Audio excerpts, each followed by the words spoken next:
సమయానికి తగ్గకుండా వర్షం పడితే పంటలపై ఎలాంటి ప్రభావం పడుతుందో రైతులను అడిగి చూడండి, తెలుస్తుంది.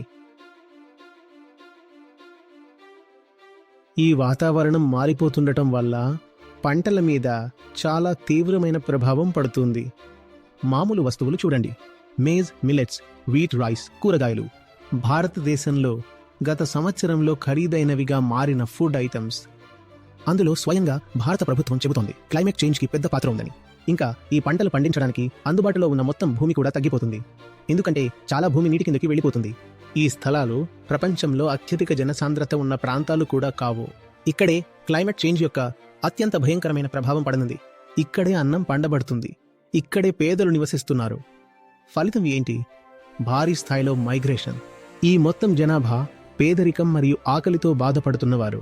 కోట్లాది మంది చాలా త్వరలో లాచారంగా మారబోతున్నారు. తమ స్థలాన్ని వదిలేసి ఇతర ప్రాంతాల వైపు, బహుశా ఇతర దేశాల వైపు వలస వెళ్లడాన్ని. ఇది మనకి భయంకరమైన శిక్షగా మారబోతోంది. మనం ఆశిస్తున్న ప్రాస్పెరిటీ, ధనం కోసం మనం మొత్తం భూమిని నాశనం చేసేశాం. ఇప్పుడు ఆ సమృద్ధిని కూడా మన నుండి దూరం చేయబోతున్నారు.